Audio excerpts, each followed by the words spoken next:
স্বেচ্ছাসেবা ও উদ্ভাবনে তরুণদের ভূমিকায় প্রধান উপদেষ্টা বার্তা।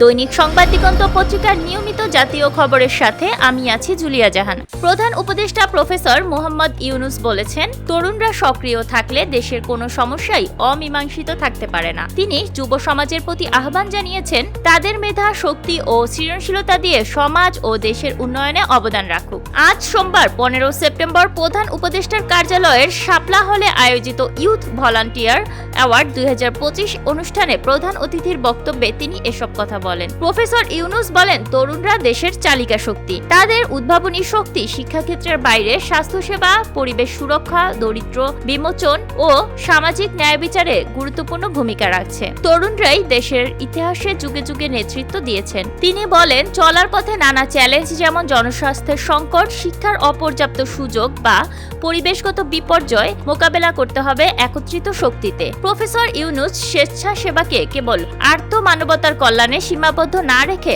আত্ম উন্নয়ন, চরিত্র গঠন ও নেতৃত্ব বিকাশের সুযোগ হিসেবে বর্ণনা করেন। তিনি তরুণদের উদ্যত্ত আহ্বান জানান, সাহসী হয়ে সমাজে নতুন ধারণা ও উদ্ভাবন নিয়ে কাজ করতে হবে। অনুষ্ঠানটি যুব ও ক্রীড়া উপদেষ্টা আসিফ মাহমুদ সজীব ভুঁইয়ার সভাপতিত্বে অনুষ্ঠিত হয়। স্বাগত বক্তব্য রাখেন যুব ও ক্রীড়া সচিব মাহবুব আলম।